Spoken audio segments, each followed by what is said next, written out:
G'day friends, welcome to today's YouTube video. My name is James, welcome back to my channel. Welcome if you are new. Today I'm just going to keep it very low key because I'm having a few coughing fit issues.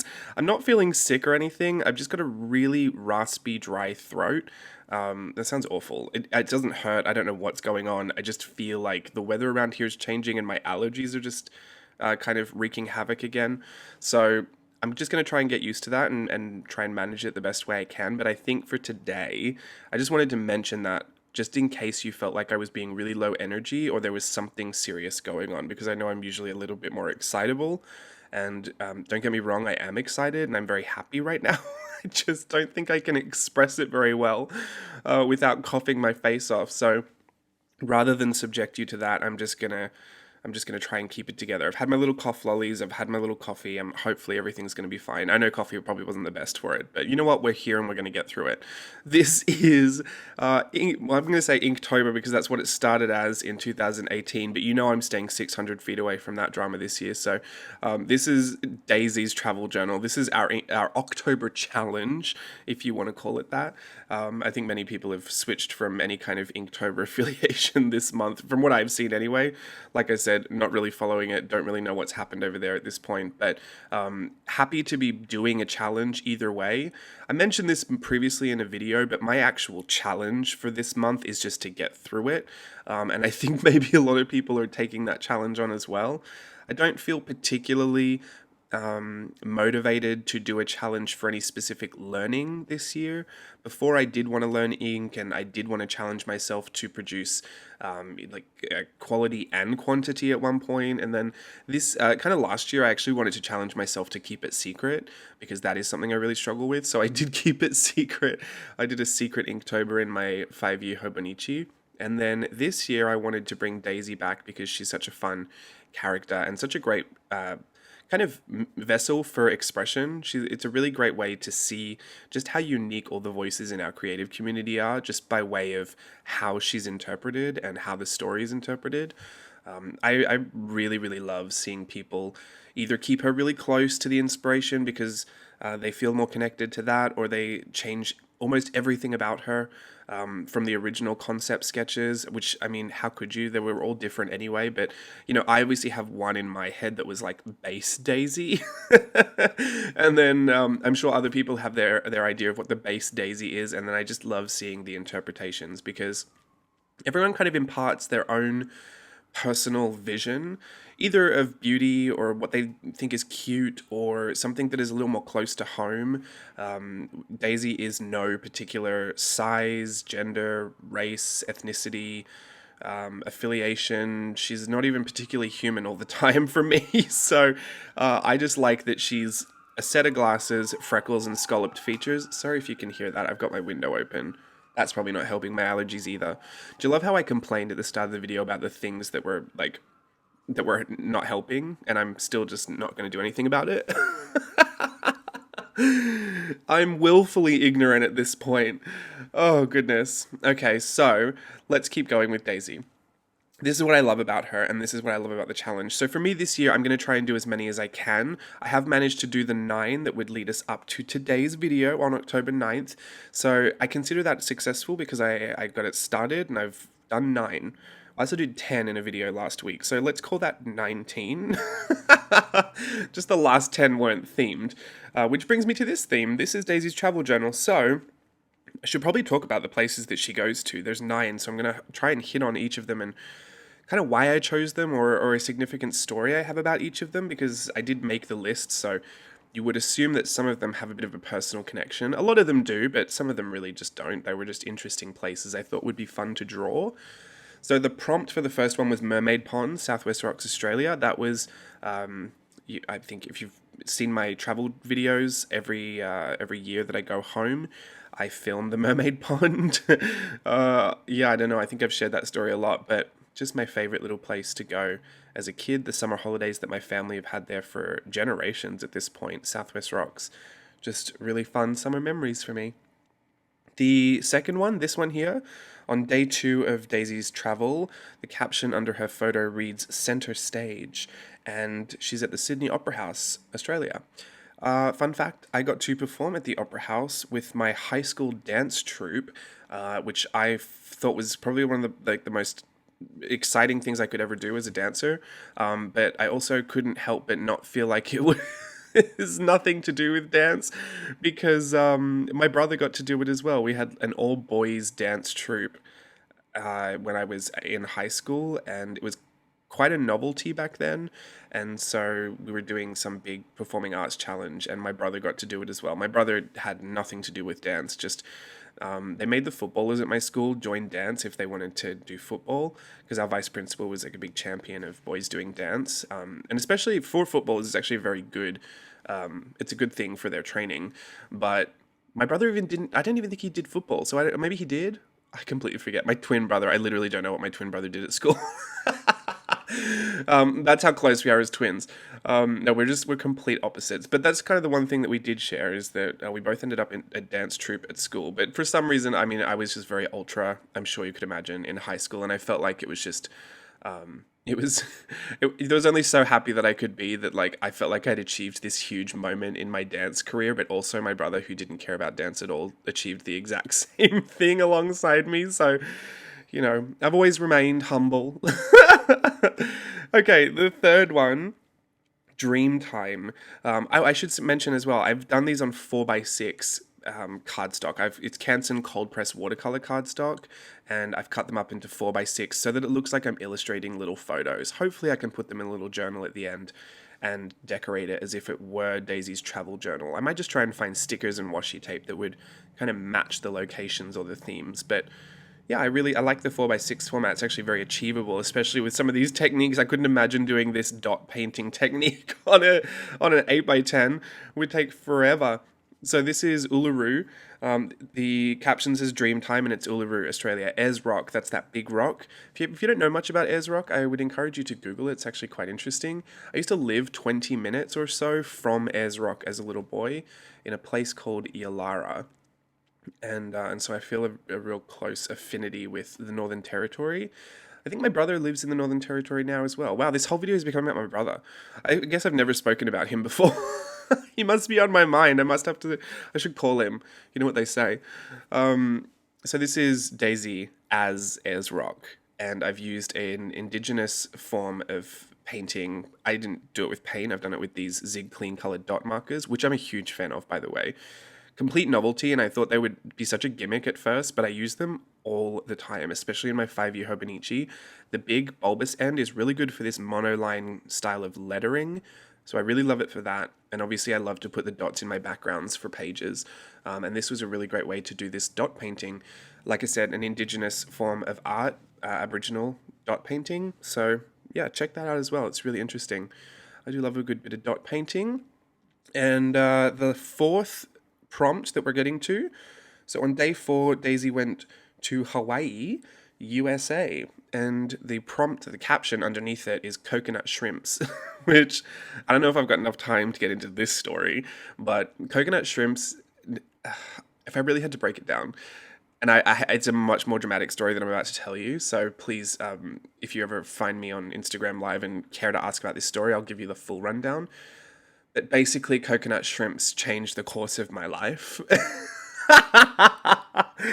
I'm so dramatic. I'm too dramatic for my own good. So I used to go to St. Martin all the time when I was working on Disney Cruise Line, and St. Martin's a really popular cruise ship destination for anyone traveling the Caribbean, on that Eastern Caribbean route. And so we would always go to St. Martin, and I would always go to this place to get coconut shrimp because they had really great Wi-Fi there, and it was just really nice. I enjoy eating shrimp from time to time, and I just really liked the coconut shrimp there. So anyway, I would always go, and I had planned to go on kind of one of the last times I was in St. Martin on that contract, and everyone was getting me to like go on this little ATV adventure around the island. They were like, "Oh, let's go," and I'd been on the ATVs before, and I just thought, you know what, I really can't be bothered. And I hate to commit to things, but this is the one thing I actually did commit to. Anyway, they all pulled out, and I was like, oh, fine, I'll go get my coconut shrimp and do what I was going to do. But my friend was like, no, like, we can still go. We'll just go by ourselves. And I thought, no, it's fine. I'll get my coconut shrimp and just, like, have a happy day by myself. And then she was like, no, let's go. Anyway, that was the day I got hit by a car. So I feel like if I had just got the coconut shrimps, my whole life would be different. I have like honestly a problem. Every time I see coconut shrimp on a menu, I'm just like flashed back to that moment. And the context is better if you know the full story about just how much I would never commit to anything. I have a problem with committing to things, which is why challenges are so interesting to me because they do seem to be something I will commit myself to. But I also there's that public accountability, right? Because I'm putting it on YouTube, and if I say like, well, I'm definitely going to finish it this year, I have to finish it because then I guess the one thing I care more about not committing is accountability. This is such a personal moment for me to be sharing. I don't know if I should keep going because you do need the context. But, to cut a long story short, if I had just loved coconut shrimps enough, maybe I wouldn't have been hit by a car. But it's fine. We're here now. And there was a silver lining to it all anyway. We can talk about that another time too. This one is serving face. This is the caption underneath, serving face, which Daisy always does because she's a queen. And then Mount Rushmore. I hope you could have figured that out from my one-line contour drawing. I actually did an assisted one-line contour. I fully credit Art Journaling the Magic to the reason that I even do one-line contour drawings, because I used to think they were the most ridiculous things ever and I would never do them, because how on earth could you ever be satisfied with what you create in a one-line contour? Cut to me actually finding an incredible amount of value to doing one-line contour drawings, and now they're just a part of my work now. I really, really appreciate Tangi having pushed me to do that day that I was standing outside of the haunted mansion, literally refusing to do the exercise. So thank you, Tangi.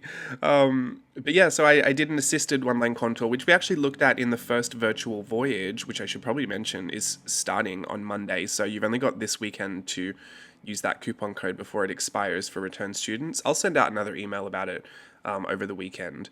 And but yeah, we're starting, so super excited for that. We did the assisted one-line contour when we did the Wizard of Oz live party in the first virtual voyage. So it just means that I kind of put the pencil base down and then I do the one-line contour over the top of it, just so I've got the composition right. It's not so much that I care about the features, it's just that the composition has everything I need in it, and then I can run my pen over the top without lifting it off the page for the entire thing. So I think it was really, really good, a good technique for Mount Rushmore, because typically, like, especially when I made that prompt, I thought, I'm not going to enjoy drawing this. When would I ever want to sit down and draw these rock faces? It's hard enough for me to want to draw men at any given point anyway, because I just don't find men that interesting to draw. Just like I don't find men's fashion that interesting. But so I thought, like, why would I ever want to draw this? And then, add to that they weren't even real people. They were rocks, and they were faceted, and they were just, I thought it would be so hard to draw. That's why I chose the one-line contour, because it kind of frees you up when you actually don't expect that you're going to be able to get anything. When you think, well, if it just resembles it, it's successful, then you feel a lot more free to just try it. And that's what I love most about one-line contour drawings. The blind contour drawings are just a really fun exercise as well to get you out of your own head. If you knew the amount of resistance I put up to Tangi for that entire Art Journaling the Magic retreat about these contour drawings, it would actually shock you to think that now I willfully choose to do them. All right, this one is day 6, flowers in my hair at the Golden Gate Bridge, USA, San Francisco, USA, San Francisco, California, USA. There you go. The full rundown. I'm copying the technique that I did from the one before, where I erased some of that pencil shading. I've also been using this little paper blending stump, the little tortillon that Oliver tried to eat, so I've washi taped it back together. Also, another fun fact, that pencil in the pencil extender is literally that size. The only thing in the extender is the eraser holder. So that pencil's almost at the end, but I'm so attached to it, I just can't give it up just yet. Has anyone else felt like that towards the end of an art supply? It served me for years, that pencil. It's not even anything special. It's just a regular Ticonderoga number 2 pencil. Got it from Target years and years and years ago. I've used up other pencils since then. I don't know why it's just this one that I feel very attached to. It's like my special drawing pencil. So, anyway. Yeah, I loved the flowers in my hair. That woman, probably my least favorite of the bunch. I love the daisy in it. I love that she's a free, like, kind of like 70s inspired hippie daisy, but no. Just didn't love it. But you got to try those things. It was a thought in my head. I thought, what if I could do everything with flower patterns? I tried it, didn't love it. So now I know that. Number 7 is Getting Away. There used to be a show in Australia called Getaway. Does anyone remember that? Getting Away. This is also San Francisco, USA. I tried to do the prompts so that they look like they naturally led from the place that she was at to the next one. So I tried to group them together geographically. Also, I have not much of a good idea about geography and I couldn't be bothered researching it. So Steve let me know that a lot of the places it wouldn't make sense to travel to straight from there, but also I chose not to care about that. So if you're someone that cares, just know that Steve did stick up for you at one point and you can blame me for the fact that they may not make sense. The last daisy, like I said, San Francisco. I drew the Golden Gate Bridge again because I was very impressed that I got it the first time. I don't typically draw bridges, so I was very happy with myself. And then I put a little Lombard street, you know, the little windy street. That's what it's called. Lombard? Lombardi. Lombard. Lombardi is someone's last name. I think I put Lombard Street, just a little one down there, and I did a massive, really whimsical looking tourist daisy. I loved that daisy. I loved that she had this really big lollipop head and really small body, but huge, long, gangly legs. Very, very interested in the proportions of that daisy. Would definitely like to revisit it. So here is number 8. On the 8th day, she went to Hollywood, USA, and the caption under the photo says Daisywood. I did my little 2-point perspective there. You can't really see the other point because it's off the other side of the page, but that was just to get the backs of the letters, like to make them 3D. And then I put this little daisy-looking Kokeshi doll on the eye because I thought, where am I going to put the daisy? Like, I didn't want to have a really, like, just a big creepy one over the Hollywood sign. And I thought if I drew her in front of it, it'd be way too small. So I just made the eye daisy, and then I put the 2 O's as her glasses just to really sell the idea.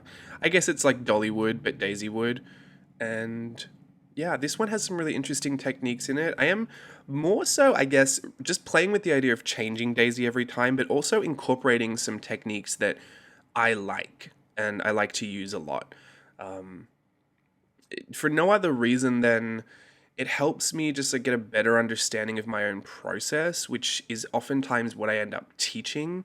And so you could kind of consider this my research for teaching sometimes. Like when I become really self-referential about the process, it's generally so that I can feel more confident about what I'm about to teach someone. Which I think is important. It's important. Teaching doesn't super come naturally to me. It was never something I set out to do, but it was something that I just feel like ended up happening by way of just the growth that I was having throughout these past few years. But it's still something that I really have to think about. And so a lot of the time I will try things many, many, many times, even if they really don't make sense where I'm trying them, just so that I can like understand it more, because it may work in some settings and it may not work in other settings. And I don't want to teach people what doesn't work. So everything I do is kind of testing that as well. Does that make sense? Probably not. That's okay. That's for me to know and for no one else to care about.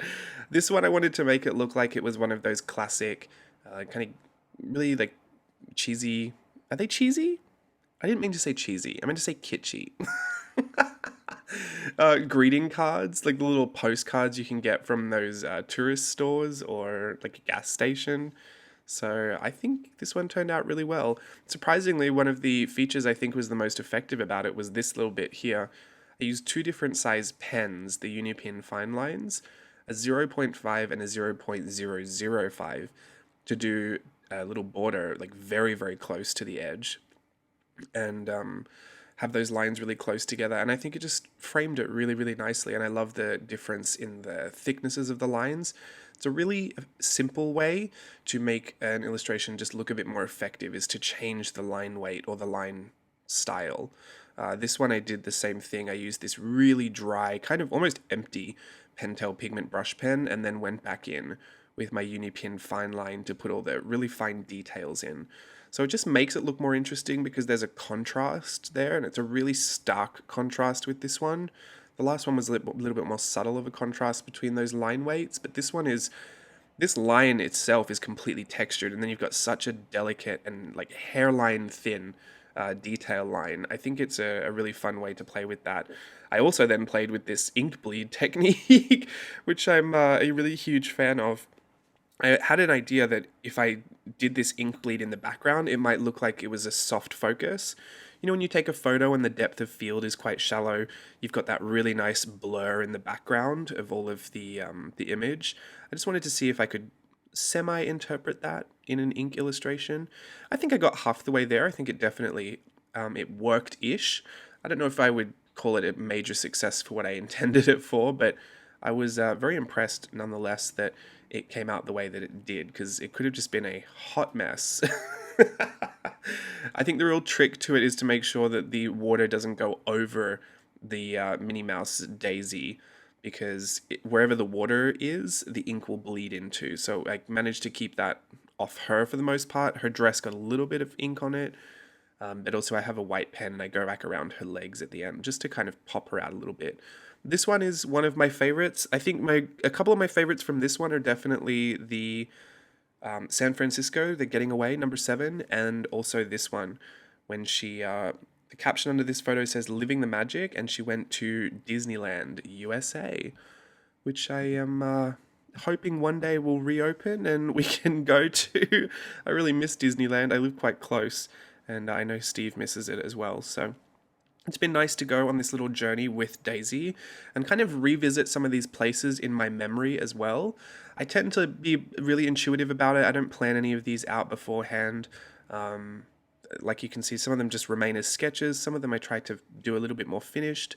Some, I would change if I did it again, but also I just learned to enjoy the process, and I'm really happy that I could share these 9 with you. Like I said, I don't know if I'll get around to doing all of them this month. I've also done some Whimsy Ween work as well. You can see that on my website, and I'll be starting Virtual Voyage next week, so I'll be kind of head deep in that for the next couple of weeks as well, leading into Halloween. So if I'm going to see you at Virtual Voyage, I cannot wait. Get yourselves really excited for Monday when it all kicks off.